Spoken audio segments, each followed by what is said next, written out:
la question relative à la conception des produits. En fait, nous, quand je dis nous, c'est banque et assurance, en fait les deux.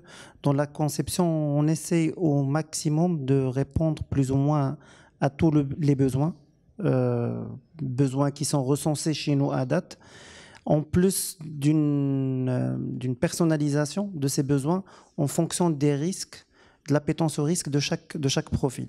Baraka tout à l'heure, il avait parlé mais brièvement de l'UC, parce qu'aujourd'hui la majorité des produits d'épargne qui sont commercialisés sur le marché marocain, notamment sur la partie assurance vie, c'est des produits par capitalisation. Donc c'est des produits qui ont fait leur preuve depuis plusieurs années, qui offrent de la sécurité du capital, de la sécurité du rendement aussi, une garantie du rendement mais aller d'année en année. Et donc, aujourd'hui, il y a une ouverture sur le marché marocain pour d'autres produits autres que la capitalisation, parce qu'en fait, à chaque fois qu'on faisait des benchmarks, des études et une analyse des données qu'on a, on a vu qu'il y a une autre catégorie des clients qui sont prêts à prendre un risque supplémentaire.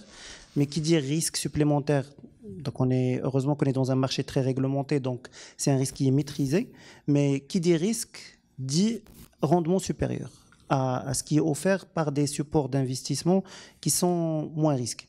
Donc aujourd'hui, il y a des offres sur le marché, même au sein de notre compagnie Atlanta Sanad, c'est l'épargne en unité de compte.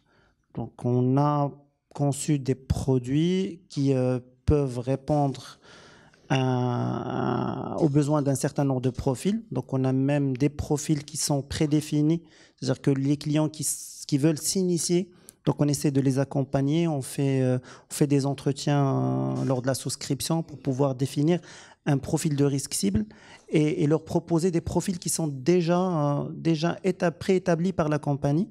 Et pour les personnes qui sont déjà habituées à prendre des risques ailleurs, quand je dis des risques ailleurs, c'est notamment sur le marché des OPCVM, on a des profils qui sont libres, c'est-à-dire qu'ils peuvent choisir un ou deux supports sur lesquels ils vont investir.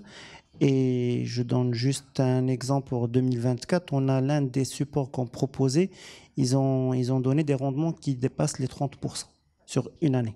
Excellent. Donc ça, c'est pour la partie conception.